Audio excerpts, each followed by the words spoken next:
नमस्कार, आप देख रहे हैं 4 PM और मैं हूं आपके साथ निधि तिवारी। पिछले कुछ महीनों से बिहार के राजनीतिक गलियारों में लगातार ये बातें कही जा रही हैं, ये चर्चाएं चल रही हैं कि नीतीश कुमार एक बार फिर से पाला बदलकर आरजेडी के साथ आने वाले हैं।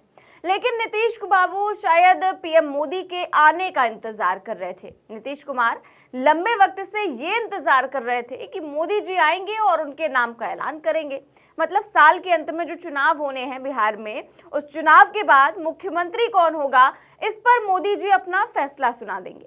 लेकिन नीतीश कुमार पूरे समय इंतजार करते रह गए और मोदी जी ने ऐलान ही नहीं किया। मोदी जी ने भाषण की शुरुआत की लाडले मुख्यमंत्री नीतीश कुमार कहकर, लेकिन पूरे भाषण में सिर्फ अपनी विकास परियोजनाओं की चर्चा की। 20 साल में नीतीश कुमार के कार्यों पर कोई चर्चा नहीं। एक बार सराहना की केंद्र सरकार की योजना को लागू करने की, तो नीतीश कुमार के साथ 2 और नाम जोड़ दिए, विजय सिन्हा और सम्राट चौधरी। यानी कि नीतीश कुमार ने अकेले कुछ भी नहीं किया, जो किया वो भाजपा के दोनों नेताओं के साथ मिलकर किया। नीतीश कुमार की कोई निजी उपलब्धि का जिक्र पीएम मोदी ने नहीं किया। और सबसे बड़ी बात जो मैंने शुरुआत में ही आपको बताई कि जिसका इंतजार था लंबे वक्त से और कहा भी जा रहा था कि 24 तारीख बहुत इंपॉर्टेंट है। 24 फरवरी को मोदी जी बिहार आएंगे और उस दिन नीतीश के नाम का ऐलान हो सकता है कि वो कर दे। और अगर नीतीश कुमार के नाम का ऐलान नहीं करते, अगर नहीं बोले कि नीतीश कुमार ही अगले सीएम होंगे, तो फिर नीतीश कुमार कुछ बड़ा फैसला लेकर बैठे हुए हैं। अब वो फैसला लेकर बैठे हैं नहीं बैठे हैं ये तो नहीं पता, लेकिन यहाँ मंच से मोदी जी ने एक भी बार नहीं बोला कि नीतीश कुमार की अगुवाई में हम चुनाव लड़ने जा रहे हैं या नीतीश कुमार ही हमारे अगले मुख्यमंत्री होंगे या सीएम का चेहरा होंगे। ऐसी कोई भी बात पीएम मोदी ने नहीं बोली। और अब ऐसा लग रहा है कि बाजी पूरी तरह से नीतीश के हाथ से निकल चुकी है। नीतीश के हाथ में अब कुछ भी नहीं है। बिहार में जो कुछ भी है वो भाजपा के हाथ में है। और आज तो जब मोदी जी आए तभी लग रहा था कि नीतीश कुमार तो एकदम सरेंडर कर चुके हैं। आप ये वीडियो देखिए, जीप में मोदी जी हैं और नीतीश कुमार दोनों हैं, दोनों के हाव भाव आप देख लीजिए। नीतीश तो हाथ जोड़कर बेबस खड़े हुए हैं और मोदी जी हाथ लाकर सबका अभिवादन कर रहे हैं। शायद नीतीश कुमार इसलिए ऐसा बर्ताव कर रहे हैं कि उन्होंने सोचा होगा कि अभी मंच पर जाकर तो मोदी जी मेरे नाम का ऐलान करने ही वाले हैं, तब भैया सीना चौड़ा करके पूरे बिहार में घूमेंगे। जो प्रगति यात्रा उनकी चल रही है, अब तो नाम का ऐलान हो ही जाएगा, तब बढ़िया से प्रगति यात्रा भी करेंगे। लेकिन पूरे भाषण में नीतीश कुमार इंतजार करते रह गए और मोदी जी ने कुछ कहा ही नहीं। ये तक नहीं कहा कि अगले सीएम भी नीतीश कुमार होंगे। तो अब सवाल ये उठता है कि आखिर अब नीतीश कुमार क्या करेंगे? क्या अब वो मोदी जी की अगली रैली का इंतजार करेंगे या अभी ही कोई बड़ा फैसला लेंगे? इस बीच इस चर्चा को तब और बल मिल गया जब दिल्ली की नवनिर्वाचित मुख्यमंत्री रेखा गुप्ता के शपथ ग्रहण समारोह में नीतीश कुमार नहीं पहुंचे थे। चर्चा तब और बढ़ गई जब नीतीश के ना पहुंचने की बात को आधार बनाकर आरजेडी के विधायक भाई वीरेंद्र ने बड़ा दावा कर दिया। उन्होंने कहा कि नीतीश कुमार आरजेडी के साथ आने वाले हैं, इसीलिए तो शपथ ग्रहण समारोह में शामिल होने दिल्ली नहीं गए। सुनिए क्या कहा था। मुख्यमंत्री आज नहीं गए शपथ ग्रहण में दिल्ली। कौन नहीं गए? नीतीश कुमार आज दिल्ली नहीं गए। तो नीतीश कुमार जी तो हमारे साथ आने वाले हैं, तो कहाँ से जाएंगे वहाँ पे? तो आरजेडी तो कह रही है कि नीतीश इधर आ रहे हैं। हालांकि नीतीश जो है वो कई बार ये कह चुके हैं कि वो एनडीए में ही रहेंगे, कहीं नहीं जाएंगे। लेकिन नीतीश कुमार के बारे में ये जाना जाता है कि वो अपने अगले प्लान के बारे में किसी को कुछ नहीं बताते हैं। नीतीश अपने प्लान को दबा कर रखते हैं और पता किसी के भी सामने अपने पत्ते नहीं खोलते हैं। कुछ ऐसा ही नीतीश कुमार ने 2022 में उस वक्त किया था जब फिर से बीजेपी का साथ छोड़कर महागठबंधन के साथ गए थे।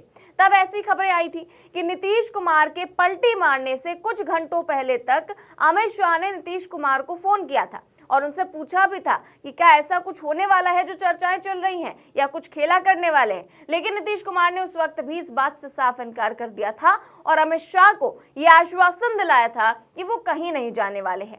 लेकिन फिर कुछ ही घंटों बाद नीतीश कुमार पलटी मारकर आरजेडी के साथ चले गए।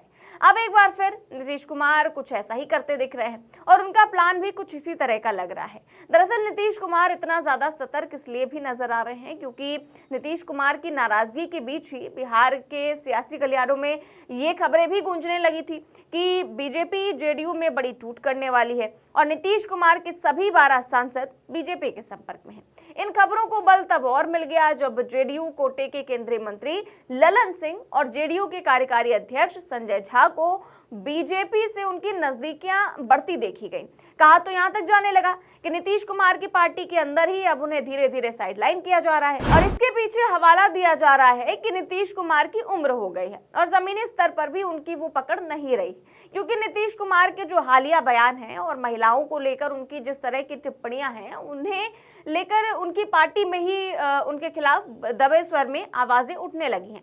लेकिन नीतीश कुमार जैसे मझे नेता को एकदम से उनकी ही पार्टी से साइडलाइन करना भी इतना आसान नहीं है। यही कारण है कि नीतीश कुमार भी इस बात को अच्छी तरह से भाप गए हैं कि उनकी पार्टी में भी उनके खिलाफ गोलबंदी करने का प्रयास जारी है। इसीलिए नीतीश कुमार अपना प्लान किसी से साझा नहीं कर रहे हैं। वहीं नीतीश कुमार बीजेपी की फितरत से भी भली भांति वाकिफ है। वो महाराष्ट्र में भी देख चुके हैं कि बीजेपी अपने सहयोगियों के साथ क्या कर सकती है। यहाँ तक कि मणिपुर में भी उन्होंने देखा कि अपने साथी हुए धोखियों को देखा, जहां जेडीयू के जीते 6 विधायकों में से 5 विधायकों को बीजेपी ने तोड़ लिया। ऐसे में नीतीश कुमार ये अच्छी तरह से जानते हैं कि बीजेपी कभी भी उनके साथ खेला कर सकती है और उनके सांसदों को तोड़कर जेडीयू में दो फाड़ कर सकती है। इसीलिए नीतीश कुमार धीरे धीरे अपने प्लान पर काम कर रहे हैं। इस बीच लगातार जो आरजेडी है उसकी तरफ से भी ऑफर पर ऑफर मिल रहे हैं। पहले तो नीतीश कुमार को लालू यादव ने ऑफर दिया, अब नीतीश के बेटे को आरजेडी की तरफ से ऑफर आ गया है। तो लालू यादव के दूसरे बेटे हैं तेज प्रताप यादव, वो कह रहे हैं कि नीतीश के बेटे को अपनी ओर लेने के लिए।